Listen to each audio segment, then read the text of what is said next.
Welcome back to the OG Talks podcast.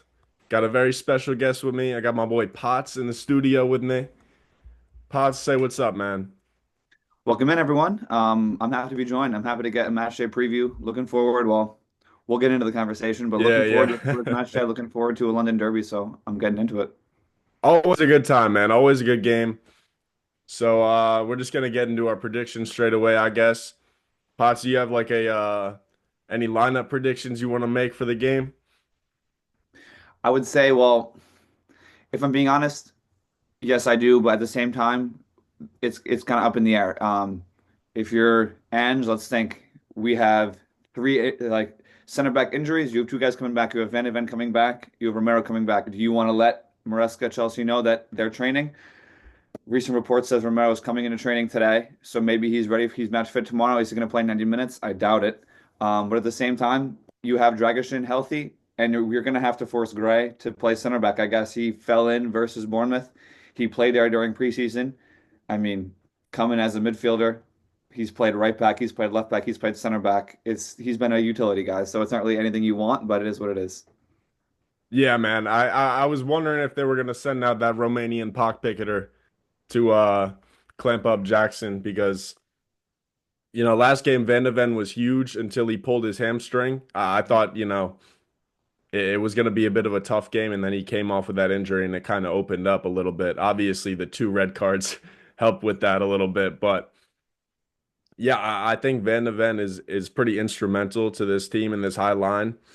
So I think he's a big loss, to be honest. No, I definitely agree. And at the same time, you can even say Spurs haven't recovered since the game match day. What was it, 10, 11 last year? And they haven't recovered from that fall off. Was it a mixture of Spurs over like performing in those first 10 games? For sure. And that kind of created the expectation that they should always be winning. Let's look at, and you can compare numbers. And I'm not a massive, like, I'm a believer in you look at the numbers to figure out what you want, but then you have to go watch with your eyes. And you can look at the numbers, you can look at the analytics, you can look at the XG. Spurs are doing well. And Spurs and Chelsea have 15 goals conceded. You look at their defenses a crazy way. You can look at Chelsea. And as from a neutral, horrible preseason. Really tough preseason, really bad defense. But again, Maresca did a really good job kind of pulling it together, and it's been a really good start. So we'll see. I don't know. It could go either way. I believe Spurs could lose, but you can have them turn up like they did versus City, and you can win. So I you really don't completely know. agree. I completely agree with that. It really just depends on which Spurs show up, to be honest, They are a wildly inconsistent team. Six of their last matches, they have one win, and it's against City at the Etihad. You know what I'm saying? Yeah, I wrote the form down because it's insane. And if I'm just going, I can say the recent poor form came away versus Galatasaray, and that's kind of when you had it injured because this was right after you had beaten City when you had Romero injured, when you had or not Romero was knocked up in that game, but then he got injured during the Villa game, and that was right before international break. But then the Galatasaray game they've lost. They've only won one, and it was a City away game, and you have City at their lowest. So I don't know. Spurs always turn out versus City. It's kind of a thing that they look forward to, I guess. We've even had Kulusevski talking about this one is different. But really, I mean, all the fans have been talking about and kind of punditry as well is just when you cross the white line, all you really got to do is play for the badge. Try your hardest. And there were a lot of Spurs fans. I don't know if you've seen the clips of the away fans. They were really giving, it wasn't as bad as Wolves was away at Everton, the 4-0 loss, which I watched that. And that was like, not the game, but the reaction of the fans. And it was abysmal.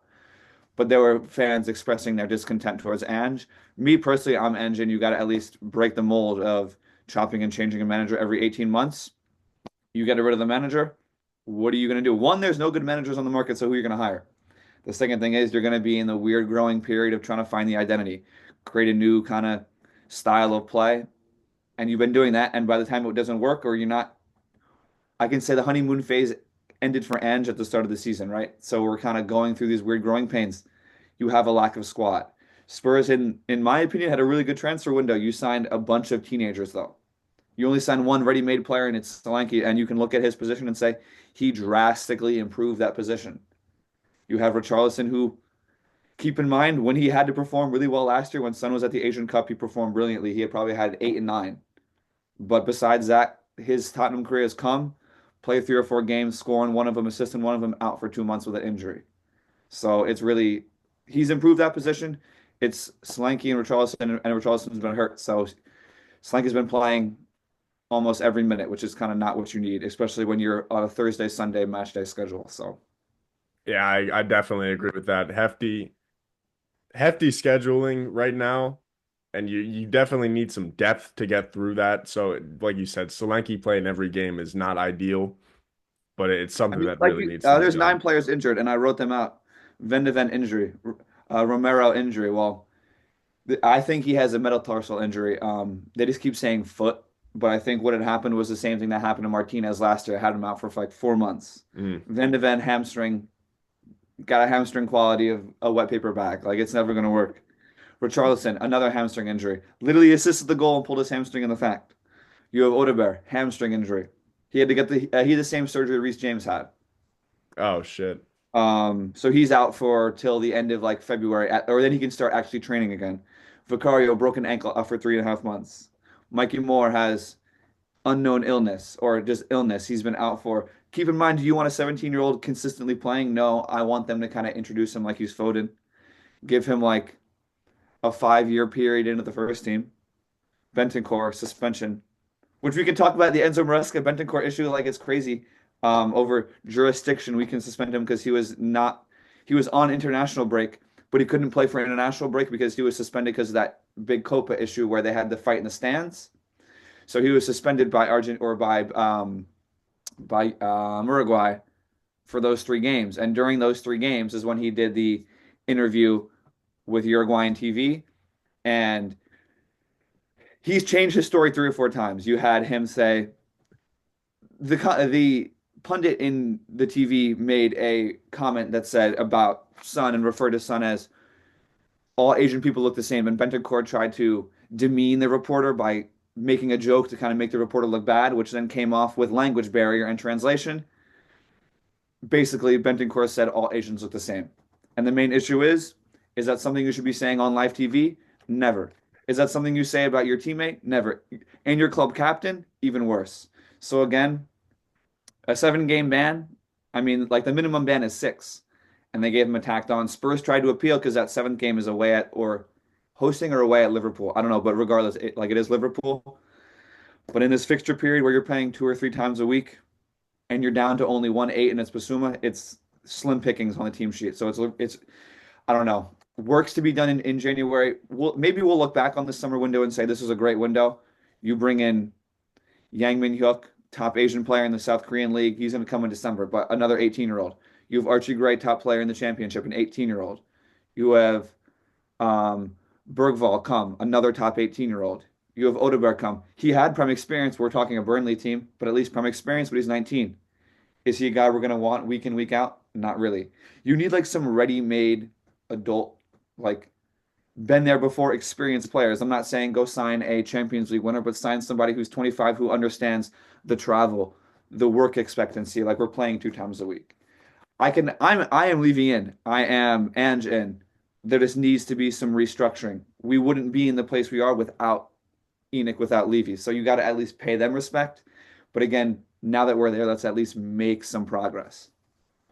I'm completely with you. I'm still Jin as a Chelsea fan. I think he's not really gotten a fair shake so far. I don't know if this squad in its current state right now with all these injuries is really, a fair marking point to say, oh, he can get it done with this team or he can't get it done with this team. Like there's too many holes in the team. This is a real injury crisis they're going through right now. So I just don't think the fans are being too fair to him. I don't know if you agree with that or what. No, I mean, I would say they're not being fair, but at the same time, who do you really blame? He's going to be the first one to blame. You're going to have people always yelling at the board, no matter how good or bad. You have Chelsea fans yelling at the board when they're good or bad as well. People hate bully. You're always going to have fans who are outspoken against the manager. You're always going to have fans outspoken against the owner. But the issue is it went from, and even this season, consistent play and consistent performances, right? You knew what to expect. Then it turned into kind of consistent performances, and I'm going to kind of quote the Leicester game and the Brighton game. You Spurs came out well. They played well. They dominated the game, but they didn't get the result. So it went from consistent performances to inconsistent results. And now it's inconsistent performances with inconsistent results. You don't know who's going to turn up. You don't know, are we going to have a out at the jump? Are we going to be able to, if Spurs don't get a goal in the first 15, it could be ugly. If they kind of ride the wave, if Spurs are able to, because I would imagine Chelsea come out flying, Spurs are going to come out flying as well. If they're able to not concede first, and their main issue is they always concede first, and that's why Bournemouth did so well on Thursday night. They gave up a cheap corner goal. Set pieces are again statistically not horrible as last season, but again, I feel like I'm always seeing them. It's always a fragility when they concede. It's like I'm worried when there's a corner because again, it's always a worry of you're watching the ball when you're hoping somebody else is going to go win it. You're not going to actively jump. You have, and it's going to sound bad, but if you watch back clips when Kane was here, you see him winning a lot of corners defensively, just heading the ball clear and moving the team with the pitch. But now it's tough. You don't really see that anymore. So it's just kind of, I don't know. That's why people kind of are in a main state. And I'd say like the discourse the past couple of days was just having to fight for the badge, at least show some fight, show some like pretty much urgency is the best way I could put it. I agree. I think they're really gonna have to come out the gate flying and really take this game to Chelsea because I mean I saw this just this week. Southampton came out really flying, and I was kind of nervous. I mean, they were really controlling the game, controlling possession, but they struggled playing out of the back, and that's ultimately what kind of broke their back. Yeah, But I saw their first goal. Yeah, I yeah, seen yeah, Southampton. I've been seeing shouts that they're going to break the Derby County record of least points in a year. I don't know. And that's the big issue. If Spurs will come out, it'll be, in my opinion, this is how I'm going to predict the first half to go. The first 15 minutes, Spurs will be in the ascendancy. They'll kind of hold because it's going to be a home game. They're going to want to play for the fans. And then Chelsea will have probably a 10-minute window. Well, they'll have Spurs will lack in transition. Spurs will kind of be open. People will kind of get complacent. And then they'll allow Chelsea to kind of come into the game. If Chelsea gets a goal, it get ugly because then you'll start to see Spurs have to go after, and then they'll be even more open. They'll be allow for a lot of work in transition, and we'll see kind of even though there was 9 men, think about all the game that was played last year within transition. I think that is very much what could happen again. But again, if Spurs go up 1-0 and then make Chelsea kind of come after it, you could see something that happened at Man City where you have defenders just kind of sit back and I don't know, but it could really go either way. It's so hard predicting because their performances are just so all over the place. Who knows what could happen? yeah, and I think this Chelsea team is honestly due for a rough patch, if you will say. Like they just been it's almost been too good to be true right now, this start to the season that they're having. I was not expecting this at all. But yeah, like I said, I really could see this going either way. But with that being said, I'm just gonna do my starting 11 for Chelsea. I got Neto on the left, I got Nicholas Jackson, Madueke on the right, then I got Palmer, Enzo, Caicedo, Cucurella, Colwill, Badiashile, Malo Gusto, and Sanchez. The only thing I'm not really too sure about is, does Maresca go back to Caicedo at right back like he did last weekend, and then have That'd be wicked. I'm trying to figure out why he wouldn't play Tosin. Is he hurt? no, they just haven't been playing him. I don't know what's going on with that. I wanted him at Spurs when he was at Fulham, but Spurs didn't want to pay his like contract out with 6 months, and then he left on a free, obviously, to Chelsea. Um, I wouldn't like. I'm excited to see Caicedo play in the midfield, and I was surprised one when they sacked Poch because I thought it was starting to turn around, and I've always been knowing the Chelsea squad would eventually come around because it's just a bunch of very talented young players that aren't really there yet, and they're going through growing pains. And once those growing pains are over, it'll eventually click. And I don't know, it happened faster than I would have thought if this is the start of it now. But again, I think there's still kind of time for growing pains. But I don't know. We'll see. We'll see. I'm excited to see one. I'm excited to see Neto on the left if he can exploit Porro getting up so high. Same with Madueke if he can run past like Udogi going up so high up the field and make Dragishin and make Gray if that's who has to play center back chase after because you know Jackson's going to be stretching the line. We'll see. I don't know. It could be tough with Neto. Just his speed is. Hopefully, he can stay healthy for the season one. But his Yeah. speed is just going to be, especially with all the vacancy on that left side of the field. So I'm excited. Yeah, may he stay healthy indeed, because this guy looks like a serious baller to start the season right now. And going back to your point about Tosin, I honestly do prefer him in this 11 over Badiashile, but I just for some reason Maresca's been rocking with Badiashile and Disasi more than he has with Tosin. I really can't explain why, I but think, I mean, in my opinion, it was a loss losing Thiago Silva. Because I think Chelsea's one, you need to play Cole at center back. I didn't like how Poch played him at left back all the time. If you had and I'm going to use Romero if like as an example, a adult experienced defender that's not young, that's not at least has been there, I would think that would improve Chelsea a little bit more than just kind of relying on some youth over Badiashile and Tosin. But I would want to see Tosin in the starting 11 tomorrow. yeah, I agree. I prefer some experience in the back for sure. But I don't know. yeah, to be honest, I don't know why Poch played Levi at left back so much, especially seeing how Cucurella has come into form this season. It just makes him look like such a jackass.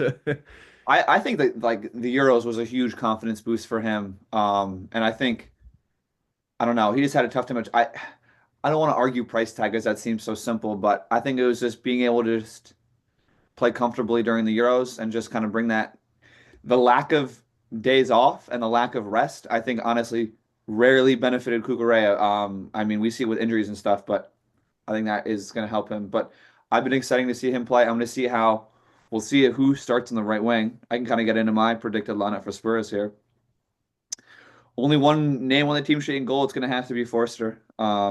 He's played well. He's played really, really well. Just talking about, he's kind of that old man stiff. Like he's an older athletic, like he's not as young. He's not going to be able to just react as fast. But he's a good like older keeper. He's not as good with his feet. So there might be times where he just boots the ball up. But if he's being disciplined and we have to play at the back, that could be an issue. But as of late, he's been impressive with trying to stop the ball with his hands. So it's been pretty decent. When Spurs lose 1-0 and they draw 1-1 and the scoreline is still going to flatter them, it shows you that. And I would say he was the best player in the game versus Bournemouth. It's going to have to be Porro on the right. He rested versus Bournemouth in the first couple of half, had to come on for the last 25. Dragishin, only healthy center back of the club. And that kind of leaves Gray to be the other one you kind of have to shift in. There's been, like I said, there's been remnants of would Romero play? Would he play? I hope he can play just so you have a actual center back in defense. If not, we'll see. We'll see. And then I'd start Udogie at left back, and I'd see people have been wanting Jed Spence to get some playing time. He's kind of had a resurgence of his career at Spurs this season, after falling out with Conte and all that. After being a highly touted player in the championship, where is he at Middlesbrough? I think I forget, but like he's been playing well. Again, he'll fill in. I doubt they take Porro or Udogie off unless it's late and they're up by a lot and you bring Spence on because he's only come on versus City and United, when they've been 4 and like 3-0 up. He arguably saved when Spurs were down to 2 minutes going out versus Coventry in the Carabao Cup. He came on, he's like scored a goal. So he's kind of saved the start of their season. The eight, you can't pick Bentancur, so it's going to have to be Bissouma. I'm excited to see him play. He's been playing well, but again, he's been playing every game, so hopefully he's not a little bit leggy. The midfield's kind of weird. Do you want to integrate Kulusevski into the midfield, where he's been playing great this season, kind of doing like I wouldn't want to call him an attacking mid, but just kind of going up and down the pitch, but you get so much legs from Pape Sarr. So I'm going to put Pape Sarr in at kind of the box to box eight role, and I'm going to pair him with Madison. I'd be surprised if they move Kulusevski in and put Johnson on the right, but I'm just going to put Kulusevski at right wing as well. Striker, obviously Solanke, and they rested Son, so hopefully Son's a little bit fresh at left wing to start. So Forster, Porro, Dragic, Gray, Udogi, Busuma, Sarr, Madison, Kulusevski, Son, or Kulusevski, Solanke, Son. I'd love to see Johnson off the bench. I think Johnson fresh legs on tired Cucurella legs would be nice, but he played horrible. He didn't play horrible. He was just like basically ghosting versus Bournemouth. Just it's hard to say, and it was tough for like kind of Solanke because you're going to Bournemouth again. You're supposed to be in a team that creates you a bunch of chances, and Bournemouth had more of the chances than Spurs had. So I don't know. We'll see. And I don't know. I'm just kind of looking at stuff I wrote down, but This is the lowest I've seen Ange with his kind of relationship with his fans and body language wise as well. He kind of not looked defeated, but looked at a loss. He's had an incredible career. People don't really acknowledge his career, and we've had debates over this dude has literally won everywhere. People talk about Emery, people talk about Arteta, people talk about Maresca, people talk about everything. Dude won in Australia in the A League with a team that has a salary cap. You have to kind of work. You're allowed five foreigners. You have to have the rest are all Australian players, so it's a small pool. Won the league there. Goes and works on the national team. Qualifies them for a World Cup. Wins them the Asian Cup. Goes to Japan, and this is, in my opinion, the most underrated thing. Goes to Japan, doesn't speak Japanese, has to work with somebody to translate Japanese, and gets them to win the league and have a perfect play style, not even speaking the language. Then obviously goes to Celtic, and you can argue one team league, but again, does his job where he needs to do his job and wins them the league three straight years in a row. I don't know. That'll be a fun game. It's a tough kind of fixture list. Next two games, Chelsea and then Rangers away, and just going back to the Ibrox will be kind of fun. I'm looking forward to that game. And in my opinion, I don't know. I'm looking forward to the Chelsea game. In my opinion, scoreline could be something. You could see something as a Southampton score. It could be a 5-1 Chelsea win. I could also see a 3-1 Spurs win at the same time. I really have no idea. It's just what Spurs will turn up. Will they show up with fresh legs? Will they show up with intent? I would imagine they're going to turn up because the fans are going to be rowdy. The stadium's going to be jumping. It's going to be a London derby. There's going to be some feistiness. The away fans are going to be there too, so it should be good. It should be a good environment for a Premier League game. Yeah, I'm expecting a great game, man. A lot of goals for sure. They're always going to be, in my opinion, I would imagine there will always be goals. But every time I say that, I was saying there's going to be goals in the Bournemouth game, and it was a 1-0 affair. So I don't know, but I'm excited because I think Spurs will have chances. Each team that they play that want to play as well, United, you can look at Villa, you can look at City. I'm not really going to argue Arsenal because again, when Arsenal played Spurs, they just kind of sat back. We've seen them do it before, but if Chelsea kind of go after and want to play, that's going to allow Spurs space to run. I want Solanke to get on the score sheet. He hasn't scored in a while. We'll see if that allows. We'll see if Chelsea offers Spurs some space to kind of work and run in. So I don't know because they just have such a hard time beating a low block. So I don't know, and that's my fear is Chelsea kind of get one or two and kind of relax. And Spurs can't beat a low block. That's their biggest issue, and that's what came against Bournemouth. Bournemouth grabbed a set piece goal and just kind of sat back, allowed Spurs to kind of come onto them, and just and allowed them to play Bournemouth's game. Sit back, counterattack. We'll run into this space. We'll beat you in transition. And they should, if it wasn't for Bournemouth's poor finishing, it could have been a 3-4-0 victory. It was horrible. But again, if Solanke takes his chance 3-4 minutes into the game and you go up 1-0 in the first 5 minutes, it's a different outlook. So I really don't know if Spurs will get one great chance within the first 15 minutes. If they take it, I could see Spurs winning on and taking 3 points. If they don't, and they allow Chelsea to come back into the game, I could see Chelsea taking away a victory. And that's kind of the most honest prediction I can make. Spurs will have a chance if they take it. They'll do well if they don't. I like it'll be a tough affair, and that's kind of what I'm looking forward. Yeah, I'm looking forward to it too, man. Well, anyways, I've run out of stuff to say, to be No, honest all with good. you. So I think we're gonna end it off here. Thanks for watching, guys. Hope you guys enjoy the match tomorrow. And up the Chelsea and the Spurs, maybe. Hopefully, it's 3 points coming on you Spurs.